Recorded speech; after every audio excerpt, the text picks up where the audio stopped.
Bien, shalom à tous nos frères et sœurs partout dans le monde, que le Seigneur bénisse.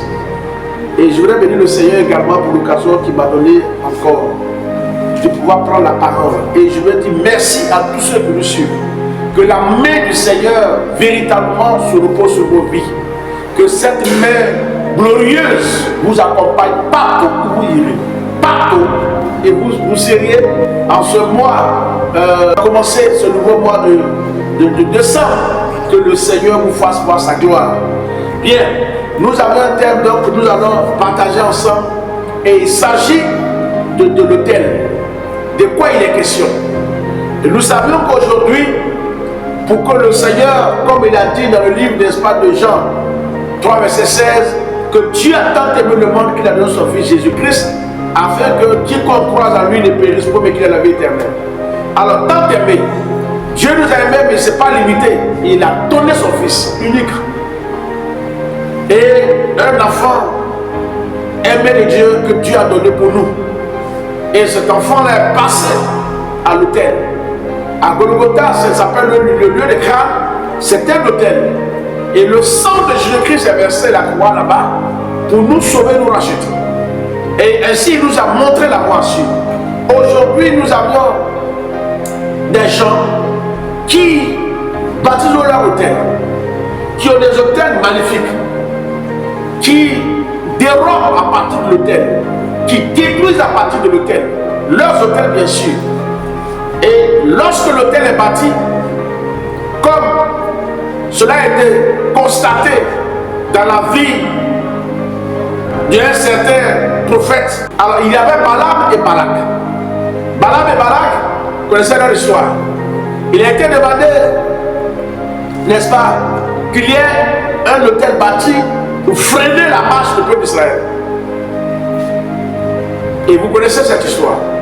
Ils ont bâti effectivement, dès combien d'accord, deux individus ont décidé de nuire tout un peuple, Balaam et Balak. Alors je voudrais donc dire à quelqu'un, nous allons avoir nous aussi une rencontre authentique, une prière ce dimanche 7. Amener les uns les autres devant la face du Seigneur, déclarer qu'ils ont un hôtel auprès de Jésus. Leur dire cette prière solennelle qu'ils ont un hôtel devant, n'est-ce pas, auprès de l'hôtel de Jésus-Christ, et que tous ceux qui iront sacrifier des animaux en leur nom ou qui s'attaqueront à eux par quoi que ce soit, l'hôtel qu'ils ont auprès de Jésus-Christ répondra favorablement.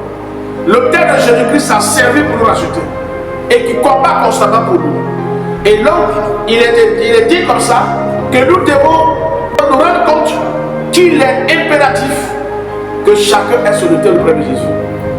Ce n'est pas un hôtel qu'on va construire à part, bâti là, dans un autre endroit, mais c'est dans la maison de Dieu. Et c'est là. Alors donc, comme Balaam et Balak ont bâti leur hôtel pour nuire au peuple d'Israël, ça n'a pas eu effet. Pourquoi? Parce qu'à la sortie du peuple d'Israël, vous le savez bien dans le livre de Genèse, et dans Exode, vous allez constater qu'à leur sortie, Dieu leur avait déjà donné l'information comme quoi il faut mettre le sang des animaux, des agneaux sur les taux de leur porte. Car la mort, le séjour, la mort va survoler, et quand la mort verra le sang de l'agneau sur les taux des portes, la mort va survoler leur maison. Et ceux dont leur maison n'avait pas le sang de l'agneau, bien ont connu la mort. Leur premier-né est mort. Alors, nous allons décortiquer cela. Pour ceux qui veulent avoir plus d'informations, nous vous invitons ce dimanche, afin de venir prendre, n'est-ce pas, place. Et ensemble, nous allons prier. Nous allons démontrer, nous allons décrire encore des choses, expliquer mieux les choses.